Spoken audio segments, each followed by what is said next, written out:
In the history of the British Empire, there are few figures whose name is associated with greater severity than Queen Victoria. The grandmother of Europe, who imprinted an aura of asceticism on an entire century, was not always an unyielding monarch in deep black silk. In her youth, Victoria knew how to love sincerely and longed to be loved.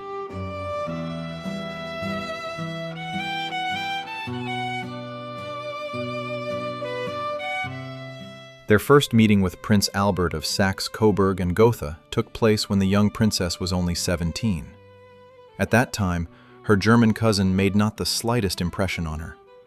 Victoria found him too serious, clumsy, and even boring. However, 3 years later, everything changed. In the autumn of 1839, Albert arrived at Windsor Castle again.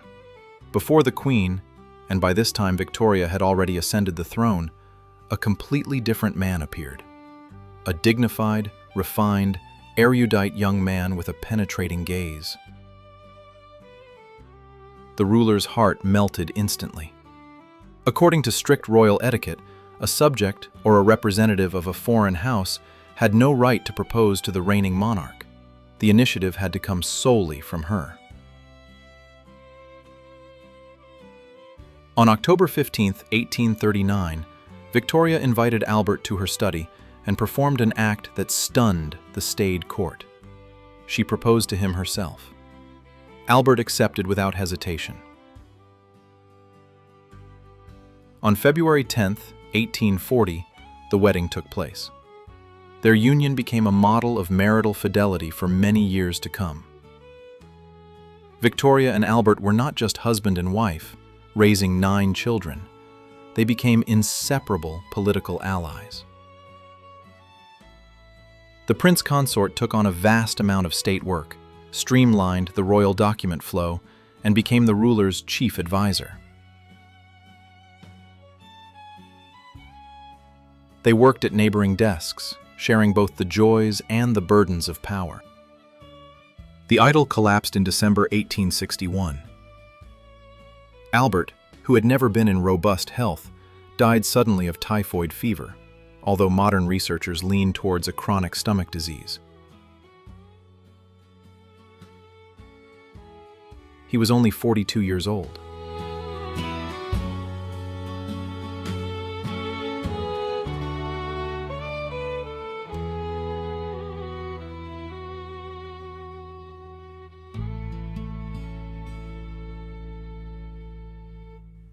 The death of her husband plunged the 42-year-old queen into the deepest depression. Victoria declared lifelong mourning and virtually withdrew from the outside world, becoming the Windsor widow. For decades, she wore only black widow's dresses, and she turned the royal castles into a pantheon in memory of Albert. In Windsor, every evening, on Victoria's orders, servants brought fresh pajamas and hot water for shaving to the deceased prince's bedroom, as if the prince could return at any moment. Dust was swept from his marble busts every day, and his favorite things were laid out on the bed. The courtiers whispered that the queen was slowly losing her mind. Whispers regularly came from her locked chambers. Victoria would argue about something, share news, and ask for advice from the void. Only a page who happened to glance in saw that the monarch, on her knees, was holding long conversations with a portrait of her late husband.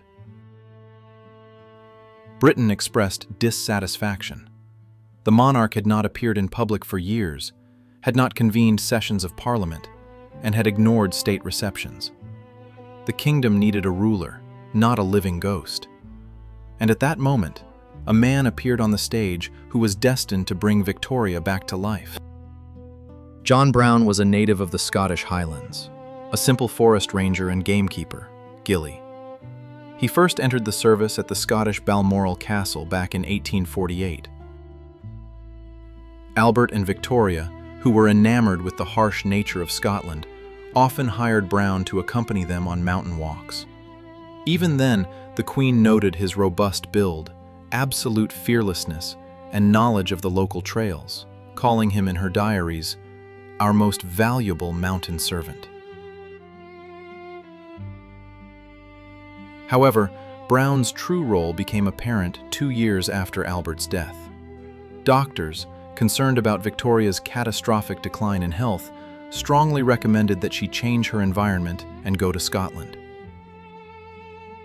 In the autumn of 1863, the Queen decided to take a long horseback ride through the Highlands with her daughters. John Brown was entrusted with leading her pony. October 7th, 1863, nearly ended in tragedy. After having fun in the mountains, the royal party prolonged their tea time and set off on the return journey in complete darkness. On the narrow trail, which was slippery from the rain, the pony stumbled, and the Queen was thrown from the saddle at full speed. Later, she recalled that in the seconds of the fall, her whole life flashed before her eyes. But just a moment later, Brown's firm hand pulled her out of the darkness.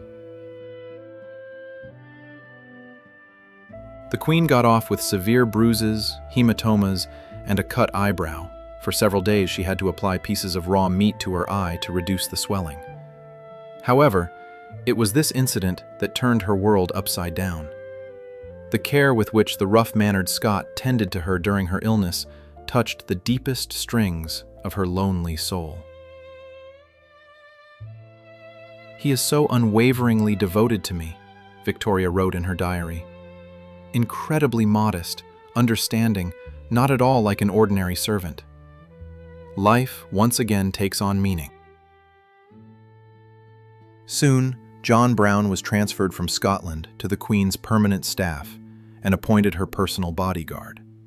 From that moment on, an alliance formed between them that shocked the entire British aristocracy. In a world where prime ministers and dukes trembled before Victoria, Brown behaved with complete freedom. He addressed the ruler of the empire in a simple Scottish dialect, could brazenly adjust her shawl, order her to put on a raincoat, or even reprimand her for her whims. Brown smelled of good tobacco, whiskey, and heather. He exuded physical strength and a straightforward honesty that had not been tainted by courtly sycophancy. For Victoria, weary of hypocrisy and eternal loneliness, this was a breath of fresh air. "My dear pony was doing wonderfully well, and the way Brown carried me across mountain streams in his arms was simply delightful," the Queen wrote, making no secret of her feminine coquetry. Soon, Brown became inseparable from the monarch. He accompanied her on all her trips across Europe, to Switzerland, France, and Italy. Victoria granted him the title of Esquire, gave him a separate house at Balmoral, and ordered that he be given a bedroom in Windsor Castle, in close proximity to her own chambers, which was an unprecedented violation of palace etiquette. London was ablaze with rumors. Pamphlets were sold on the streets, and the satirical magazine Punch published biting caricatures. Behind her back, the Queen was disparagingly referred to as Mrs. Brown, and the heir to the throne, Prince Edward of Wales, sincerely hated his mother's favorite, seeing him as a threat to the honor of the dynasty. Was the romance between Victoria and John Brown purely platonic? Historians still debate this to this day. In 2016, Australian writer Julia Baird, with the assistance of the Governor-General of Australia, Quentin Bryce, gained unique access to the closed royal archives. Based on the Queen's personal correspondence, Baird published a major study entitled Victoria, Queen, an intimate biography of the woman who ruled an empire. The book provides a well-reasoned argument that Brown occupied the place of a full-fledged life partner in Victoria's life, emotionally replacing her deceased husband. In her letters to him, the Queen regularly used the address darling, dear, which, by the standards of the era, was unthinkable in relation to a servant. Some contemporaries went even further. The well-known sculptor Edgar Bem, who often worked at Balmoral, explicitly claimed that the Queen and her gamekeeper were in a physical relationship and that the servant enjoyed full marital privileges. An even more intriguing version was put forward by the historian A.N. Wilson. He referred to the testimony of a priest from the Crathie Kirk Church in Scotland, who, before his death, allegedly confessed to the royal relatives that he had personally married Queen Victoria and John Brown in a secret ceremony. If this fact is true, then Queen Victoria entered into a secret morganatic marriage, which, if made public, could have cost her the crown. The history of this unusual union ended in the spring of 1883.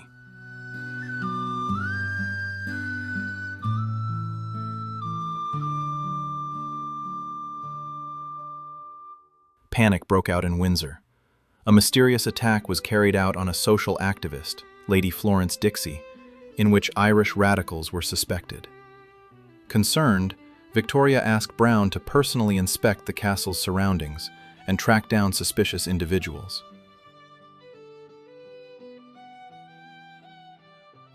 John Brown, who was already suffering from a cold, hunted down the alleged criminals for several nights in a row in the biting, icy wind. The cold quickly developed into a severe case of erysipelas and a fatal fever. On March 27, 1883, the Queen's loyal bodyguard passed away at the age of 56. Victoria once again sank into unrelenting grief. Her personal notes contain an excerpt that was later found among the papers of Brother Brown. Often my beloved John would say to me, "You have no more devoted servant than Brown." And oh, how I felt that. I often told him that no one loved him more than I did, and that he had never had a more loyal friend. And he would reply, "Neither you nor I. No one loves you as much as I do." Victoria outlived her dear John by 18 years. Before her death in January 1901, the 81-year-old Queen dictated secret instructions to her personal physician, Sir James Reed. These instructions were to be carried out in secret from her children, especially from the heir, Edward VII, who was ready to destroy any memory of the Scotsman. When the Queen passed away, Reed carefully placed a photograph of John Brown and a lock of his hair in her left hand, covering them from the eyes of her relatives with a bouquet of flowers. A gold wedding ring, which had once belonged to John Brown's mother, was placed on Victoria's finger. The Queen hadn't taken it off in recent years. And directly on the body of the ruler of the Great British Kingdom, beneath the shroud and layers of silk, a simple brown handkerchief was placed. A handkerchief that he had once given to John as a sign of devotion. Thus, Victoria passed into eternity, taking with her the secret of who truly owned her fierce and lonely heart.